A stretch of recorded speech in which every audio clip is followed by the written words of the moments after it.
नमस्कार. मालिकेच्या पुढील काही भागांमध्ये आपल्याला खूपच जबरदस्त असा ट्विस्ट पाहायला मिळणार आहे.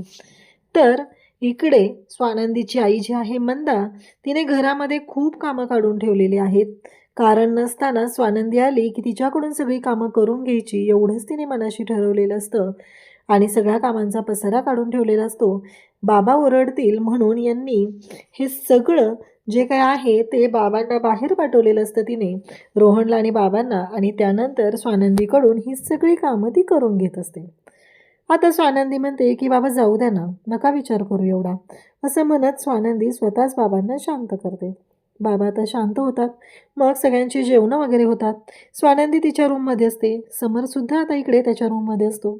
पण आता 1 महिना झाला दोघांच्या लग्नाला. समरला सुद्धा आता स्वानंदीची आठवण येऊ लागलेली आहे. इकडे स्वानंदीला सुद्धा समरची आठवण येत असते. रोज त्याच्याबरोबर केलेलं भांडण, त्याच्यासाठी केलेल्या गोष्टी समरला सुद्धा आठवत असतं. ते म्हणजे स्वानंदीने त्याच्यासाठी केलेला तो काढा, जे ज्यूस, हे सगळं तो आठवणीत त्याच्या येत असतं. आणि इकडे स्वानंदीला सुद्धा समरसोबत जो घालवलेला वेळ असतो त्या गोष्टी आठवत असतात. खरं तर समर आणि स्वानंदी दोघंही लग्न त्यांचं झालं. संसार तर नाही आहेच, पण ती तडजोड म्हणून त्यांनी सुरू केला. परंतु त्या नात्यामध्ये काही गोष्टी आता एकमेकांच्या सवयीच्या होऊ लागलेल्या असतात. त्यांच्या दोघांचं नातं हे फुलू लागलेलं असतं. इकडे आजी म्हणालेली असते ती गोष्ट खरी ठरत असते. कारण आजीने समरला सांगितलेलं असतं की तुलाच आता स्वानंदीचा संसर्ग झालेला आहे. म्हणून तर तू केव्हापासून फक्त स्वानंदी स्वानंदी स्वानंदी एवढंच बोलत आहे, असं आजीने बोललेलं असतं. ते समरला आठवत असतं.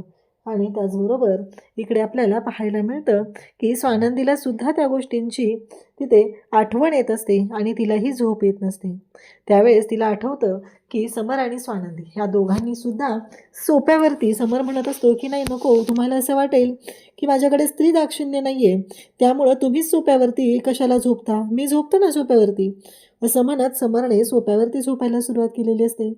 या गोष्टीसुद्धा आठवत असतात आणि एकमेकांची काळजी घेत, एकमेकांना वेळ देत, दोघंही एकमेकांसाठी ज्या गोष्टी करत असतात त्यामुळं खरं तर स्वानंदीला सुद्धा बरं वाटत असतं. तर इकडे आपल्याला पाहायला मिळतं की स्वानंदी आता मांडव परतवणीवर नंतर घरी येते आणि आता तिचं ऑफिससुद्धा सुरू झालेलं असतं. कारण तिने केशरी टूर्स अँड ट्रॅव्हल्समध्ये जॉब सुरू केलेला असतो. मग सकाळी स्वानंदी घाईघाईत घरातून निघत असते आणि त्याचवेळी ती रस्त्याने चालत चाललेली असते का तर तिला ॲटो भेटत नसते. तेव्हा मात्र आनंद ही गोष्ट पाहतो आणि आनंद म्हणतो, अरे समर, तर चालत चाललेत. तेव्हा समर म्हणतो मग? तेव्हा स्वानंदीला विचारतो आनंद, काय झालं? तेव्हा स्वानंदी म्हणते की नाही, मला ॲटो भेटत नाही आहे, मला उशीर झाला आहे, मला ऑफिसला जायचं आहे. तेव्हा आता आनंदच्या डोक्यात प्रकाश पडतो. गाडी थोडीशी पुढे आलेली असते आणि शेजारून स्कूटरवरती निकिता चाललेली असते. आनंद मात्र निकिताला थांबवतो आणि निकिताला म्हणतो की अगं निकिता, ते बघ ना, स्वानंदी आहे ना, ती चालत चाललेली आहे. मला काय वाटतं माहिती आहे का, तू तुझी स्कूटर जी आहे ना ती समरला दे आणि त्याचबरोबर तू गाडीत येऊन बस. निकिता पाहत असते. इकडून समर मात्र सांगत असतो की नाही म्हण, ह्याचं काहीही ऐकू नकोस, असं समरचं चाललेलं असतं. परंतु इकडे निकिताला बरोबर दिसू लागतं ते म्हणजे स्वानंदी आणि त्याचबरोबर इकडे समर या दोघांनीही एकमेकांसोबत जाताना कसे दिसत आहेत. ती म्हणत असते वा, ब्रिलियंट आयडिया. आणि तिच्या डोक्यामध्ये आता ते चक्र घुमू लागतं की स्वानंदी आणि समर हे दोघंही गाडीवर चाललेत, एकमेकांना वेळ देत आहेत, एकमेकांबरोबर त्यांचा संवाद सुरू आहे आणि त्याचबरोबर एकमेकांसोबत ते आनंदसुद्धा साजरा करत आहेत. हे सगळं आठवत असतं आणि त्याचबरोबर इकडे समर आणि स्वानंदी दोघंही एकमेकांकडे पाहत असतात. त्यासोबतच इकडे पाहायला मिळतं ते म्हणजे काहीही झालं तरीही या सगळ्या गोष्टी ज्या घडत असतात त्या मात्र खूपच छान पद्धतीने चालू झालेल्या असतात. तर इकडे हे सगळं जेव्हा घडत आहे तेव्हा आता समरच्या पुढे कोणताच ऑप्शन नसतो आणि समर मात्र आता जायला निघतो आणि तो स्वानंदीच्या पुढे येऊन थांबतो. आता स्वानंदीच्या पुढे येऊन समर तर थांबलेला आहे आणि स्वानंदीला म्हणतो की गाडीवरती बसा. स्वानंदी म्हणते काय? तेव्हा समरला आता कळत नाही आहे की आपण तर स्वानंदीला सांगितलेलं आहे गाडीवरती बसा, मग काय झालेलं आहे, असं म्हणत समर स्वानंदीला पुन्हा विचारू लागतो, काय झालं? परंतु स्वानंदी मात्र ऐकायलाच तयार नसते. तो स्वानंदीला पुन्हा म्हणतो की गाडीवरती बसा, आणि आता मात्र स्वानंदी गाडीवरती बसते. जेव्हा स्वानंदी आता गाडीवरती बसलेली आहे, तेव्हा स्वानंदीला सुद्धा खूप छान वाटत असतं, आणि त्याचबरोबर समरचे टोमणे सुद्धा तिला आठवत असतात. आणि अचानक स्वानंदीला असं वाटू लागतं की समर आणि ते दोघंही खूप आनंदात निघालेले आहेत. दोघंही खूप एन्जॉय करत आता बाईक राईड म्हणजे या स्कूटरवरून निघालेले आहेत. त्या दोघांनाही खूप छान वाटत आहे. आणि त्याचबरोबर या सगळ्या गोष्टी जेव्हा घडत असतात, तेव्हा मात्र इकडे स्वानंदी पाहतच राहते. कारण काहीही झालं तरीही आता स्वानंदीला जाणवत असतात त्या गोष्टी थोड्याशा वेगळ्याच असतात. आणि त्याचबरोबर इकडे आपल्याला पाहायला मिळतं की स्वानंदी आता विचार करायला लागलेली असते की हे सगळं काय आहे, आणि ती स्वप्नात असते. तिला समरबरोबर जातानाच्या सर्व गोष्टी तिथे जाणीव होत असते. तिला वाटत असतं की खरंच आपण ज्या पद्धतीने आता समरबरोबर चाललेलो आहे, त्यामुळं तिलासुद्धा खूपच छान वाटत असतं. आणि जेव्हा ती पुन्हा पाहते, तेव्हा मात्र तिला धक्का बसतो. कारण तिला माहीतच नसतं की काय झालेलं आहे आणि कशा पद्धतीने गोष्टी सुरू आहेत. तेव्हा मात्र आता समर आणि स्वानंदी दोघंही एकमेकांकडे पाहत असतात. आणि इकडे आता समर आणि स्वानंदी तिथून डायरेक्टली कॅफेमध्ये जातात, का तर अधिराने त्यांना दोघांनाही तिथे बोलवलेलं असतं. कॅफेमध्ये गेल्यानंतर समर आणि स्वानंदीला खरं तर खूप छान वाटत असतं, आणि फायनली तो क्षण त्यांच्या आयुष्यात आलेला असतो. आणि त्याचबरोबर समर आणि स्वानंदी दोघंही खुश झालेले असतात. त्याचबरोबर इकडे आपल्याला पाहायला मिळतं की कशी का असेना समर आणि स्वानंदीच्या नात्याची ही नवीन सुरुवात आपल्याला पाहायला मिळत असते. त्यानंतर घरी येतात. दुसऱ्या दिवशी आता समर योगा करत असतो.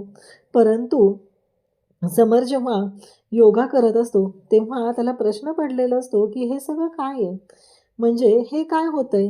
आणि असं नाही झालं पाहिजे. हे मॅट का नीट होत नाहीये? व्यायाम करण्यापेक्षा हे मॅट दुरुस्त करण्यातच, मला सरळ करण्यातच वेळ चाललेला आहे. तेव्हा स्वानंदी येते आणि समरला मदत करू लागते. दोघंही जेव्हा ते मॅट सरळ करण्यासाठी एकत्र आलेले असतात, आणि तेव्हा मात्र इकडे पाहायला मिळतं ते म्हणजे समर आणि स्वानंदी एकमेकांकडे पाहत असतात. ते मॅट सरळ होतं. दोघांच्या हाताचा स्पर्श एकमेकांना झालेला असतो, आणि ते दोघंही एकमेकांकडे पाहत असतात. त्याचबरोबर आता स्वानंदी तिचं काम करत असते. म्हणजे स्वानंदीला, आपल्याला तर माहितीच आहे की स्वानंदीला या सर्व गोष्टी आवडत असतात, आणि ती अगदी मनाप्रमाणे सर्व करत असते. तिचं एन्व्हायर्मेंटल सायन्समध्ये आता हे झालेलं आहे ते सुद्धा आपल्याला माहिती आहे.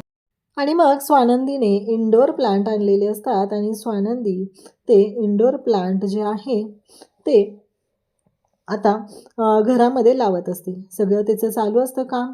आणि त्याचवेळी स्वानंदीची केसांची जी बट आहे, ती मात्र तिच्या डोळ्यावरती येत असते.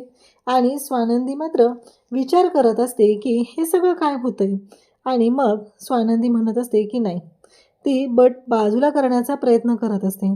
समर मात्र तिथेच असतो, आणि समरच्या लक्षात येतं की स्वानंदीला त्रास होतो. मग समर हा स्वानंदीच्या जवळ येतो, आणि त्याचबरोबर समर स्वानंदीच्या जवळ येऊन ती केसांची बट पेनाने तिच्या कानाच्या मागे लावतो. तेव्हा स्वानंदी समरकडे पाहते. खरं तर ही गोष्ट खूपच छान अशी घडलेली असते, आणि समरला सुद्धा खूप छान वाटत असतं. स्वानंदी आणि समर या दोघांच्याही आयुष्यात हा सुखाचा क्षण आलेला असतो. त्याचबरोबर इकडे आपल्याला पाहायला मिळतं ते म्हणजे समर आणि स्वानंदी या दोघांचंही नातं फुलत चाललेलं असतं, आणि त्याचबरोबर दोघंही एकमेकांकडे पाहत असतात. त्यानंतर आपण पाहतो ते म्हणजे की समर आणि स्वानंदी जेव्हा एकमेकांकडे पाहतात, तेव्हा एक गोष्ट मात्र खूपच भारी घडत असते, ज्याचा विचारही कोणी केलेला नसतो. समर आणि स्वानंदी या दोघांचं नातं हे फुलू लागलेलं असतं, आणि त्या दोघांचं नातं हे वेगळ्या पद्धतीने चाललेलं असतं. कारण दोघंही एकमेकांकडे पाहत असतात. त्याचबरोबर आता त्याचवेळी स्वानंदी ही थँक्यू म्हणते. जेव्हा स्वानंदी थँक्यू म्हणते, तेव्हा मात्र समरला सुद्धा नवल वाटत असतं. आणि त्याच वेळी इकडे हे सगळं जेव्हा घडत आहे तेव्हा स्वानंदी आणि समर या दोघांनीही एकमेकांसाठी चॉकलेट दिलेलं आहे आणि त्याचबरोबर एकमेकांसाठी ज्या गोष्टी केलेल्या असतात त्या मात्र खूपच जबरदस्त अशा असतात. त्यांनी दोघांनी एकमेकांना थँक्यूचं ग्रीटिंग दिलं आहे, त्याच्यावरती स्माइली लावलेला आहे आणि सोबतच गुलाबाचं फूल आणि कॅडबरी दिलेली आहे. दोघंही एकमेकांकडे पाहू लागलेले आहेत. खऱ्या अर्थाने त्यांच्या आयुष्याची ही नवी सुरुवात झालेली आहे. तर समर आणि स्वानंदी यांची ही प्रेमकहाणी आता कशी फुलत राहणार ते आपण पुढे पाहणार आहोत. अशाच अपडेटसाठी चॅनलशी कनेक्ट राहा. थँक्यू.